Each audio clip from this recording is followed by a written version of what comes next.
Oh, welcome back. Did not think you'd be back so soon. Here's a story on perseverance and determination, and an unlikely name putting together the performance of a lifetime. In 2002, the Pittsburgh Pirates selected Bryan Bullington, a pitcher out of Ball State, with the first overall pick. The draft itself is better known for being the Moneyball draft due to being heavily mentioned in the Michael Lewis book called, Moneyball. While this draft became one of the deeper drafts in terms of major league talent, Bullington never lived up to expectations. After bouncing around a few teams and struggling with injuries, he joined the Kansas City Royals before the 2010 season, just hoping to get one more chance. Bullington would get that chance, and on one fateful August day, he would toss the game of his life against one of the most historic franchises in baseball. First, a little on Bullington. Before being drafted first overall by the Pirates, the Royals actually drafted him out of high school in the 37th round of the 1999 draft, but he opted to go to college instead. Bullington was considered to be the best pitcher in the 2002 draft, but not many expected him to go first overall. Now, the mid-2000s Pittsburgh Pirates, extra emphasis on the word mid, may have been the only major league team more dysfunctional than the Royals during this time. Before the 2005 season, Baseball Prospectus was quick to criticize the Pirates front office in their review on Bullington, when they said, Bullington illustrates the peril of making safe choices when there's no breakout potential anywhere in the organization and no money to acquire it anywhere but the draft. The problem was never Bullington, at least at the time, as he honestly deserved his first overall selection. Even Baseball Prospectus praised Bullington, despite a loss of velocity on his fastball during the 2003 season, by saying, his size and track record argue that he will return to the mid-90s form he flashed in college, which, along with his plus slider and developing curve and changeup, would make him one of the game's top pitching prospects. Unfortunately for him, he was stuck in an organization that was too incompetent to develop talent and too cheap to acquire it. Prior to the 2003 season, Baseball America ranked him as the 52nd best prospect in all of baseball.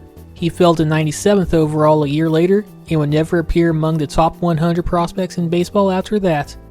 Bullington made his major league debut in 2005, a relief appearance against the Reds as a September call-up. He pitched 1 1/3 innings, gave up a hit and a walk, and 2 earned runs. He both hit a batter and struck out a batter. This would end up being his only major league appearance of the season, as he would have surgery in October to repair a torn labrum in his right shoulder.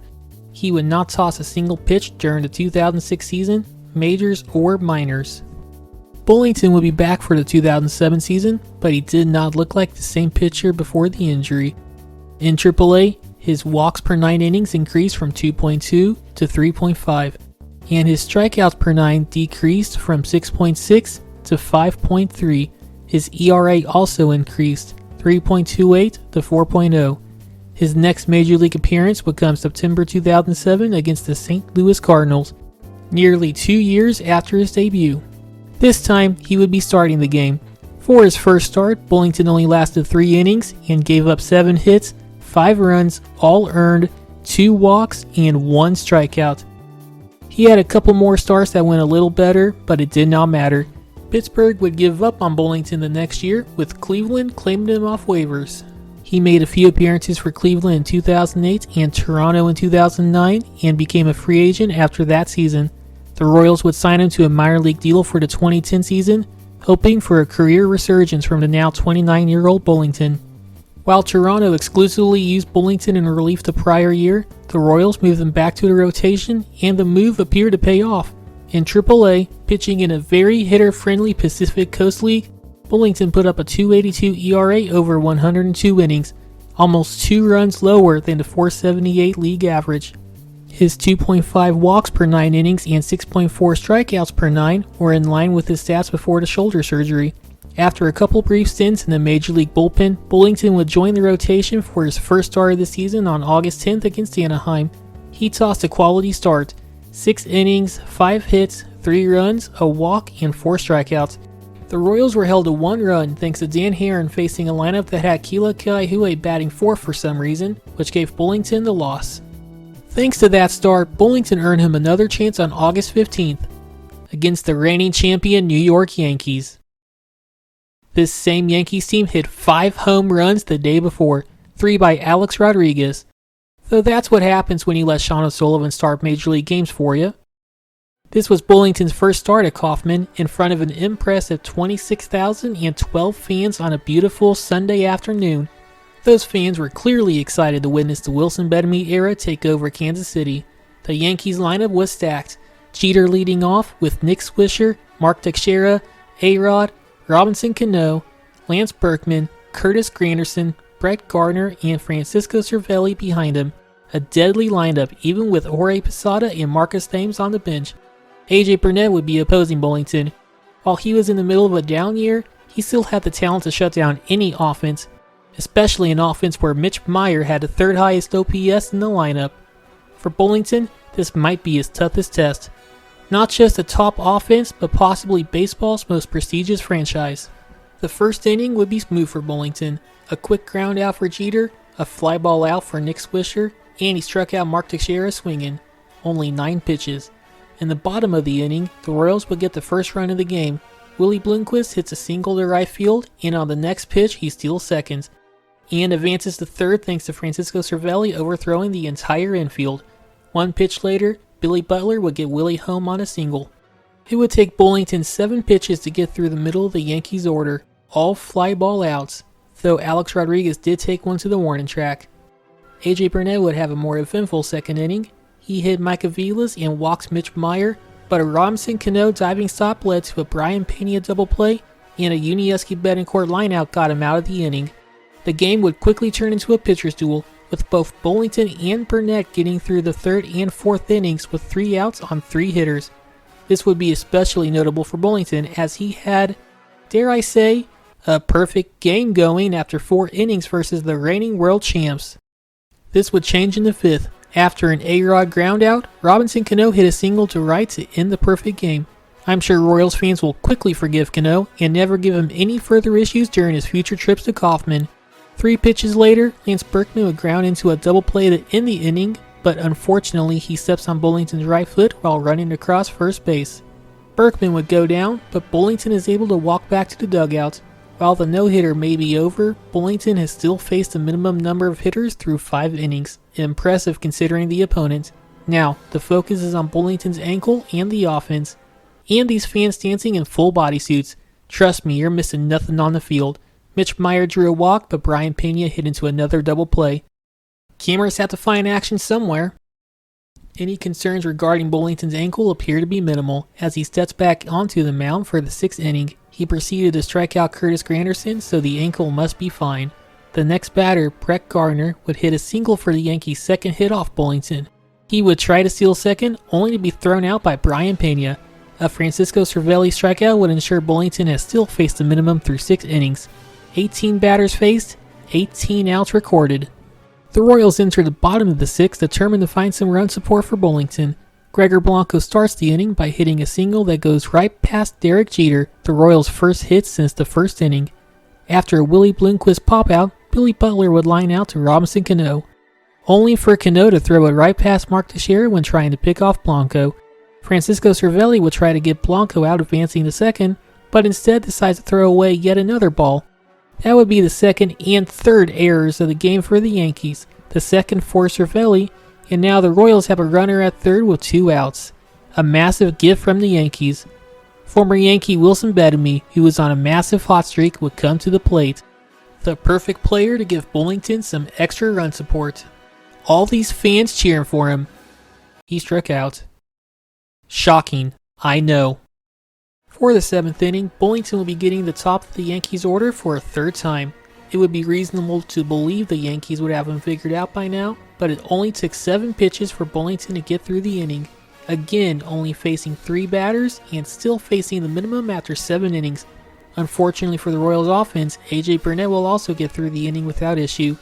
Wish I could say the same about this camera, which was hit by a Mitch Meyer foul ball. The broadcast never showed a replay, but we did get AJ Burnett flinching at the contact. Bullington would come back out in the 8th inning with a 1-0 lead, and Alex Rodriguez leading off. A-Rod would strike out on 4 pitches, and Robinson Cano would ground out on the very next pitch. With 2 outs in the 8th and Lance Berkman possibly hurt, the Yankees decided to turn to their bench, bringing in Marcus Thames to pinch hit. Thames happens to have a career 283, 371, 533 line as a pinch hitter. Let's just say that's really good, and the Yankees had the right guy up to possibly tie the game in one swing. After 8 pitches, Thames would draw a walk, but the effort was for nothing, as Bullington would get Curtis Granderson to pop out after 2 pitches. He was no longer facing the minimum, but it did not really matter. Through 8 innings, he held the Yankees to 2 hits, but more impressively prevented the Yankees from even making it to second base. Now, Ned Yost had a decision to make. Bryan Bullington was at 96 pitches. During the Marcus Thames at-bat, you see Blake Wood stretching in the bullpen, but no one actually warming up. His career high in the majors is 91, which was set 5 days earlier in that start against Anaheim. Even for a season in Omaha, his single game high was 94. A hot mic entering the commercial break catches play-by-play announcer Ryan Lefevre pointing this out and saying, "You gotta let him go out, right?" The feed cuts off Frank White's response by going to commercial. Jackson County, take note. But do you give Bullington a chance at the complete game shutout? Or do you do the smart thing and let all-star closer Joakim Soria close it out? During this time, the Royals got runners at first and second thanks to a uni-single and a Gregor Blanco walk, but a Willie Bloomquist double play ended the inning and kept the game at 1-0 Royals. Despite both Ryan Lefevre and Frank White cheering for Bullington to get the 9th, Ned ended up doing the smart thing and brought in Soria. He shut down the Yankees and closed out a miracle performance. For the game, Bullington held the Yankees to 2 hits and a walk and struck out 5 Yankees batters. Again, the Yankees failed to even reach second base. It took the Royals 28 batters to record 27 outs, only 1 over the minimum. At the time, his game score of 82 would be the highest of any Royal starter that season, better than any start by reigning Cy Young winner Zach Greinke, and would only be surpassed on game 160 by Bruce Chen, a complete game 2-hitter against the Tampa Bay Rays with a score of 88. At 29 years old, Bullington is finally a winner in Major League Baseball, with a performance worthy of his first overall selection. Unfortunately, this would be the only win of Bullington's Major League career. In fact, it would be his last quality start. Not even a month later, he would lose his rotation spot to poor performance. Over the offseason, the Royals released him so he could pursue an opportunity in Japan with the Hiroshima Carp. He would find success in Japan, especially during his first season, where he tossed the 3rd most innings in Japan's Central League, notably behind future Major Leaguer Kenta Maeda with a 2.42 ERA, and was selected to their All-Star roster.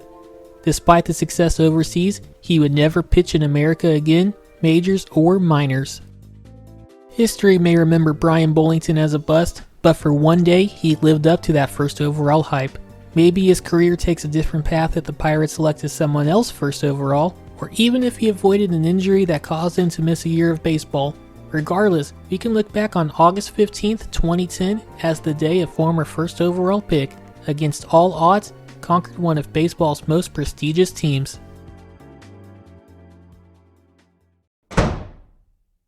Oh hey, my cat Rocco just found out I mentioned the other 2 animals, Cece and Reba, in prior videos, but I have not mentioned him yet. This infuriated him, and now he's locked me in this coat closet. I tried explaining that Reba literally forced her way into the Melky video and gave me no choice, but he is not listening. He's closely guarding the room, ensuring he has that space to himself. He's carefully plotting revenge, I know it. He told me he would only let me out if he liked this video and subscribed to this channel. Well, actually, he did not say that. He told me to shove this channel up a very dark place, not this closet, but maybe he'll change his mind if others show support. I really need to get out of here before Rocco tears up my space. Oh no, it's happening. Please tell me that was only the uni bobblehead.